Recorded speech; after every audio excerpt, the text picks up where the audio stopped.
May isang lalaki na ubod ng yaman na ang pangalan ay Senyor Jeremy. Itong si Senyor Jeremy ay nag-travel sa Spain para magbakasyon. Pagdating niya sa Spain, habang naglalakad-lakad siya, napadaan siya ngayon dun sa Bull Arena. Dun sa gilid ng Bull Arena na yun, meron siyang nakita na kakaibang restaurant. Pinasok ito ni Senyor Jeremy at binati naman siya ng may-ari. Magandang gabi po, Senyor, sabi ng may-ari niya. Magandang gabi din sa inyo. Ano bang specialty nyo dito sa restaurant nyo? Soup number 5 po, sagot ng may-ari. Soup number 5?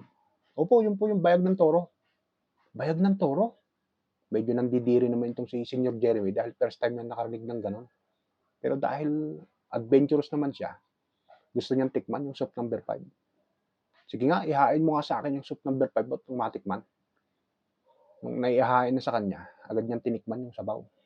Aba, mukhang masarap ah. Habang kinakain niya yung laman, napakalambot nito. Kinukwentuhan naman siya ng may-ari. Alam niyo po ba, Senyor?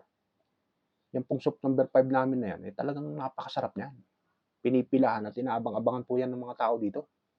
Napakaswerte niyo po at kayo po ang nauna. Patango-tango at habang ngumunguya naman itong si Senyor Jeremy na nakikinig. Talaga lang ha? Ay opo, Senyor. Diyan po sa Bull Arena na yan, madalas may ginaganap na bullfighting versus matador.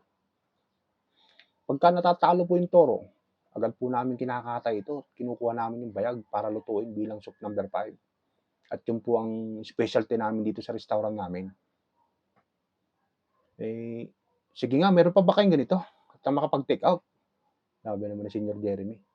Ay, pasensya na po kayo at nag-iisa lamang po yan. Kung gusto nyo po, bumalik po kayo bukas na bukas. May gaganapin pong muli na bullfighting dyan versus matador dyan sa arena.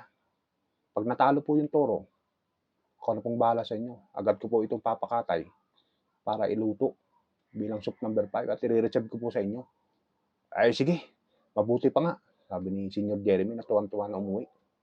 Kinabukasan, medyo napaaga yung kanyang punta.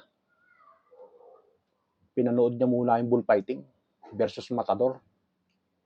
Kaya lang, sa kalagitnaan ng laro, naiinip na siya at nagugutom. Kaya pumunta na siya ron sa restaurant. Luto na ba yung soup number 5? Ay, hindi pa po, Senyor, sabi ng may-ari niya. Pinapalambot na po namin yung karne. Kung gusto niyo po, maupo muna po kayo at humigop muna po kayo ng sabaw. Sige, mabuti pa nga. Binigyan siya ng isang tasang sabaw ngayon. Ito ba yung soup number 5 niyo? Opo, yung pinagpapalambutan po yan. Nasarapan siya ngayon. Humirit pa siya ng isa hanggang sa makatatlong tasa siya ng sabaw. Senyor, malambot na po yung karne. Ano po ba? Ihahain ko na po ba? Sabi ng may-ari. Sige, mabuti pa nga. Gutom na ako eh. Kanina ko pa hinihintay yan. Pagkahain sa kanya, agad niyang nilagtakan. Pagkaubos niya rito, nagtataka siya. Parang napakakukunti naman ito. Kahapon, ang laki-laki nun ah. Malungkot naman yung may-ari ngayon. Pasensya na po kayo, Senyor.